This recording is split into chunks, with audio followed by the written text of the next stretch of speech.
Hi, everyone. This is Bart Lyman. I'm the MTSS State Coordinator. Today we have Jenny Scala with us again. She's going to be discussing progress monitoring.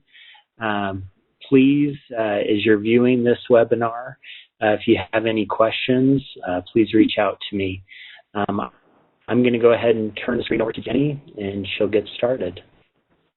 Great. Thanks, Bart.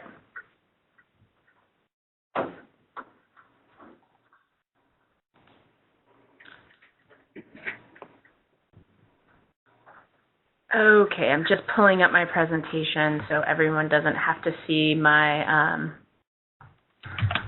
very busy Outlook schedule. So as Bart said, we're going to be talking about progress monitoring today. And as we think about progress monitoring in the context of a multi-tiered system of support, particularly in secondary schools, one of the questions that I get a lot of, or conversations that I also have very frequently with people, is the idea of really how to support progress monitoring in secondary schools, particularly when we don't necessarily have a lot of kind of packaged intervention programs and supports that come with progress monitoring probes that can be used, whereas at the elementary school, we often have that kind of packaged program and support that comes with those various progress monitoring probes that can be used. And we also don't have the research base around the effectiveness of various progress monitoring probes as much at the secondary school. So this conversation is one that I find really fun and fascinating and challenging, and mostly because this is another one of those situations of we're really trying to figure things out as we're doing this work. But with that in mind, we do have a few kind of guiding principles and ways of really thinking about progress monitoring in the secondary schools in a multi-tiered system of support framework. And one of the things and how these slides, and they're really just a handful of slides today, are set up is to make sure that as we're thinking about progress monitoring, we generally first think about what's up here in terms of that first kind of grouping of information about students, right? So are students meeting their short and long-term goals? We think about whether or not the student is making progress at a steep enough kind of rate if you're drawing a line of students' progress to get them back on track. And I use that visual of the line and literally plotting the line because if the slope of the line, and I'm not a math person, but if the slope of the line isn't steep enough, however enough is determined is something that you have to figure out, then what's going to happen is that the student isn't going to get back on track. And then what we end up having are parallel lines of where the student needs to be to get back on track and where they are. And that is, in my mind, a really clear visual of what happens when we have tracking in situations where we're not really closing the gap and we've inadvertently perhaps created a separate or unique tracks for students. And we don't want that to happen. So when we think about progress monitoring, it's this area that I think people really kind of gravitate towards in terms of thinking about the information for students and thinking about progress monitoring at the student level. One of the things that I've discussed throughout our various webinars throughout this school year has been this notion of thinking about groups of students and also thinking about how you can use a multi-tiered system of support to think about the systems level. And in this context, it's thinking about what information can you get about holistically your interventions and whether or not your interventions are working. And so as you think about what information you can get about interventions from progress monitoring data, this will help you determine if instruction or the intervention needs to be adjusted or changed, and we'll talk about that.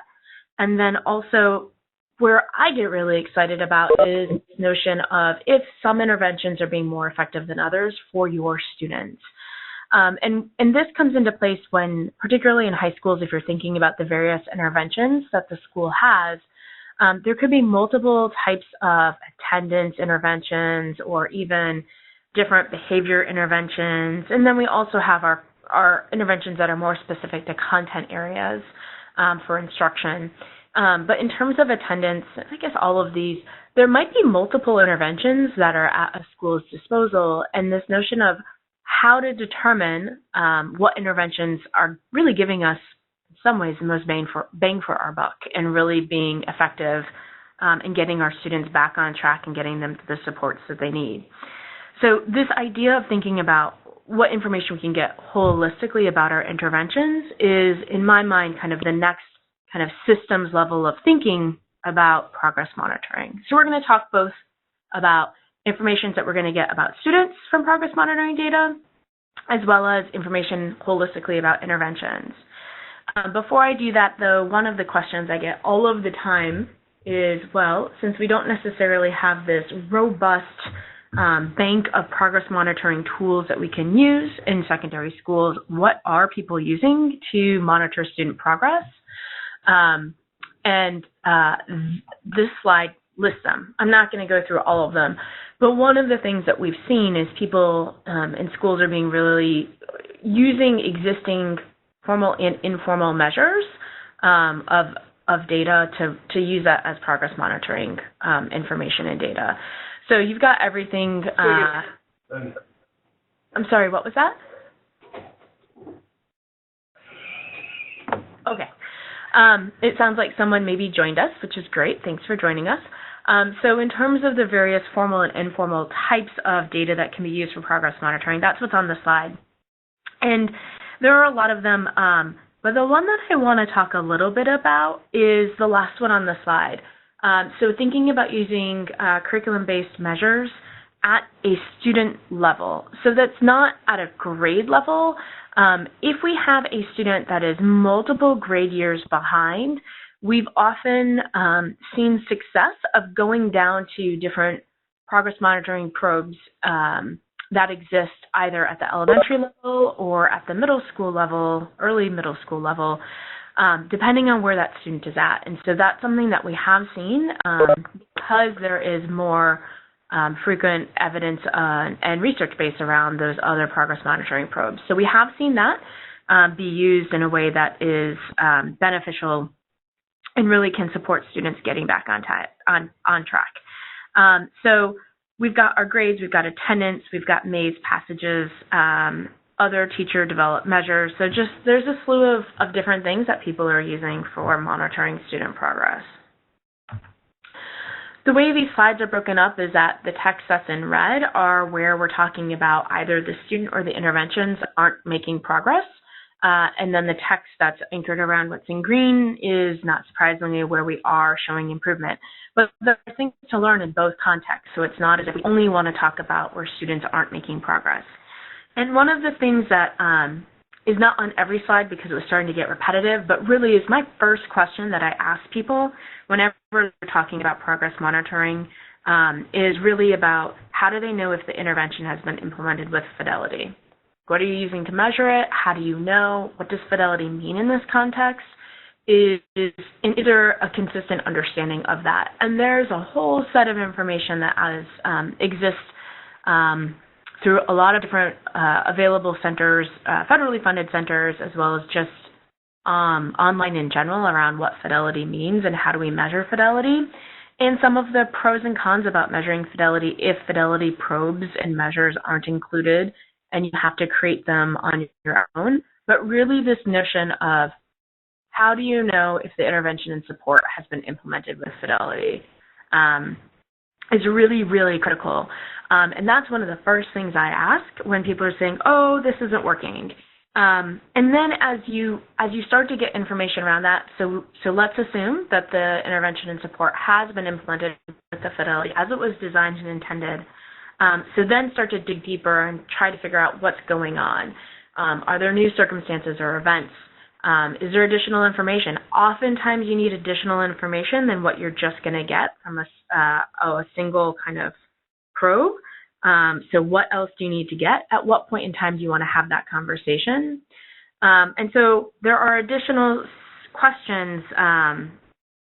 Are the intervention or is the intervention inadequately supporting the student? What does that mean? What does that look like? And is the intervention failing to address the particular needs of the student? That one I find really, really interesting is the intervention aligned with the student needs? We often think about assigning interventions to students based off of what available interventions we have, without being really clear that the intervention meets the underlying cause that the student has. So when we start to think about really digging into our data to make sure that interventions are assigned appropriately for students, making sure that the intervention is going to meet the needs, because if there's a mismatch right there, then it's not going to be entirely surprising if a student isn't making progress. And then for students who are showing improvement, we also want to consider some things. How do we know this, right? So if we're saying that students are making progress, how do we know it? Has something happened that might be influencing this in a great way, but that's something that we still want to know. And then at what point in time, or how do we decide when students need to no longer participate in an intervention? So is there enough of a gain that a student has made where we would expect the student to continue to be successful without receiving the intervention? So those are some ways of thinking about the student level. Thinking about the intervention level for interventions where students are not improving, again, this notion of fidelity and how do you know if the intervention is being implemented with fidelity. Looking across the students who have received the intervention, is it that the intervention is working for most students, but one or two are not making sufficient progress, or is it that the intervention is not supporting most of your students? So looking at your data that way and figuring that out. This third bullet about what aspects of the program might need to be changed, this is all about changing intensity. What does changing intensity look like, or what does changing the intervention look like? We know that something needs to be changed. It could be duration, intensity, frequency, who's providing the intervention, or maybe it's actually the intervention. But oftentimes we think about changing the intervention first before we're thinking about the duration or the frequency or who's providing the intervention. With the second from the bottom around sufficient resources and whether or not there's sufficient resources to implement the supports and interventions, this includes the notion of were staff who are providing the intervention sufficiently trained on the intervention? So that's an important factor as well. And then kind of thinking, all right, if the intervention isn't working for most of our students, are there policies that need to be in place? So think about how do we leverage what we can in terms of school-wide policies to change so that the student support and intervention has a better chance of really supporting our students. Then the flip side of if the intervention, thinking broadly at this bigger picture level, is working for most of our students, starting to dig deeper and to determine which aspects of the intervention seem to contribute to student success. Was it for specific groups of students, or was it with all students? Given the success, is this an intervention that we think would be beneficial for us to scale up? Again, recognizing that we have finite resources in schools and thinking about some of the associated costs with scaling up. Would there be enough of a need? If this isn't an intervention that's working for most students, but certain students are having great success with it, do we have enough information, or do we think that there would be additional students who would benefit to make it worthwhile to scale that up? And then this last one on here is something that, while it's here, I think is applicable to all of these as we're thinking about working with secondary school students, is how are students involved in monitoring their own progress? Oftentimes that can be a really, really key component in having them set their own short and long-term goals and be involved of okay, if these are the goals that you set, how are we going to measure that? And then having them involved often takes an opportunity, or provides an opportunity, I should say, in terms of student engagement. And then one of the things that I've heard from staff that have implemented multi-tiered system of support is the notion of students don't really, if there are probes or quizzes or tests that are being used to monitor progress, that students might not take them seriously.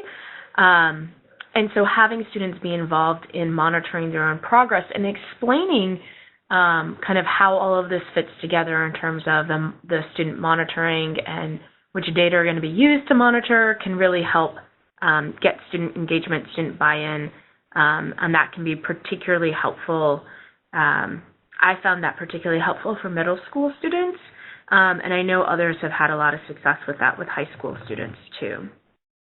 So those are some questions which may or may not be, we have used these questions in a lot of different settings, and they provide a lot of conversation starters about how to go about thinking about progress monitoring in these secondary school settings. And then that's great to have those guiding questions, and this is really for places where we don't have any sort of progress monitoring probes to use. It's okay, great, so we're starting to put stuff together, but then what do we do? What do we do with this information? So specifically, if you're thinking about students who are no longer at risk based off of what we're finding with our progress monitoring, this is something that can be done during some of the reflection time or stepping back in terms of thinking a little bit more broadly of we've been doing this for a while, we've had some success, or we've also seen some district folks play this role in terms of really digging into the questions that are on the slide for this. So thinking about holistically across the district or within the school or schools, which interventions seem to get students back on track consistently. And then even though oftentimes districts can't mandate or require specific interventions to be used, there are ways that they can support providing more professional development for those different interventions or really showing the data that are demonstrating that the effectiveness of those interventions. Being clear about how we're determining whether or not students are making progress. So if students are making progress, what evidence is being used to determine that? And being clear on that. I'm a big advocate of celebrating successes, something that can be very challenging oftentimes when we're thinking about implementing multi-tiered system support in secondary schools, is that we often think about a lot of the inherent challenges that exist, but want to make sure that we are celebrating the successes, not just for individual students, but groups of students, as well as staff in the school as well. And again, this idea of how do we make sure that students are engaged in the process of monitoring their own progress and setting those short and long-term goals is really important. One of the things that we often do is we work with teams to create a plan of action after they've had some of these conversations. And when they are creating these plans, these are the types of things that we have teams decide. So as we're creating this plan of action for progress monitoring, what additional information is needed? Who will collect it? How will it be disseminated? What additional actions need to occur? Who's going to be responsible for those actions? When will they be done? Holistically, are there additional resources that are necessary? How are we going to be communicating this information to relevant parties? And then how do we get students involved in this process? So I want to pause there and see if there are any questions about progress monitoring or how you are going about progress monitoring in your schools.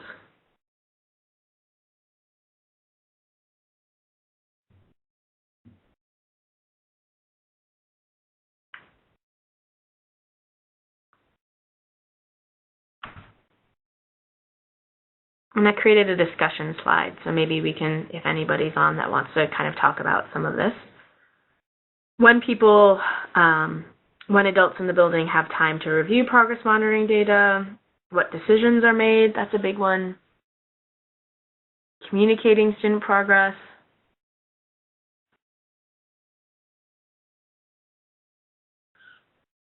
Starting even bigger picture, are you monitoring student progress? If so, how? So Jenny, in one of my middle schools, we just started implementing MTSS this year, and really at this point we're looking more at grades as a progress monitor. Mm-hmm. I know it's not really very fine-tuned, but at least it's a start. And I'm finding that with middle school teachers, I mean, it's a bit of a change for them to really think about progress monitoring and looking at progress over time and is it enough progress. So we're hoping to refine that more next year, but we've at least got the process started, which is good. And for grades in that scenario, one thing that I've done with secondary staff is actually started to create what I call a data plan. And I don't use the term progress monitoring, but I have them think about the short-term, medium-term, and long-term data that they're going to be collecting throughout the year, and then start to say, okay, so what long-term, and that's usually the state assessment is what people give me, and then I'm like, so are there benchmarks that you'll be using, or kind of medium-term things that are happening quarterly, and then to get at then what are the shorter-term? And some people will consider like quizzes, different short-term or longer or medium-term. So it's a way of thinking about having a conversation about short, medium, and long-term data points. And they can use that to start to say, okay, how are grades really given? And then what can I do with this information from grades to not turn it into a valid and reliable progress monitoring probe, but a way of really thinking about data in a formative process, which can be really helpful. And for some reason, that often resonates with staff because it's also saying, here's what you're already doing. How can you organize this in a way that can be really helpful for your instructional practices? That's a great idea. Would you be willing to share one of the plans that you've developed with the school so we could see an example? Yeah. I debated putting that in the slide deck, but it's not technically progress monitoring, so I took it out. But yeah, I do it a lot, and I often have it done by I often work with teams to do it by department, or grade, depending on which level. Departments work better for high school to start to kind of say, all right, here's all the different data that we're collecting, who's responsible for it, and then what decisions can be made. Yeah, I'll happily send that template around. Thank you. Yeah. How about for others?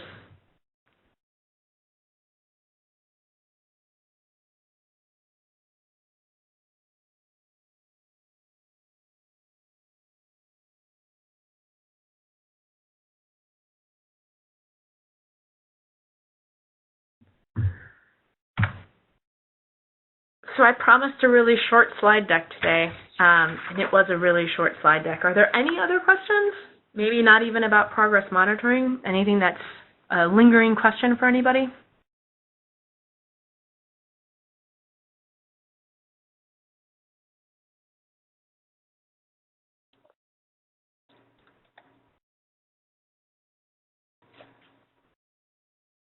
All right, Jenny, I guess that looks like it's it. It does. All right. I'm going to stop sharing my screen, and I will give you the ball back. Okay. Jenny, I just want to say thank you. We really appreciate the webinars. And again, for people who are watching now or in the future referencing this webinar, if you have any questions, please let me know. I can reach out to Jenny and ask her as well. So lots of resources there to support you. And other than that, I hope everyone has a great day. Thank you again, Jenny. Thanks. Take care. Bye.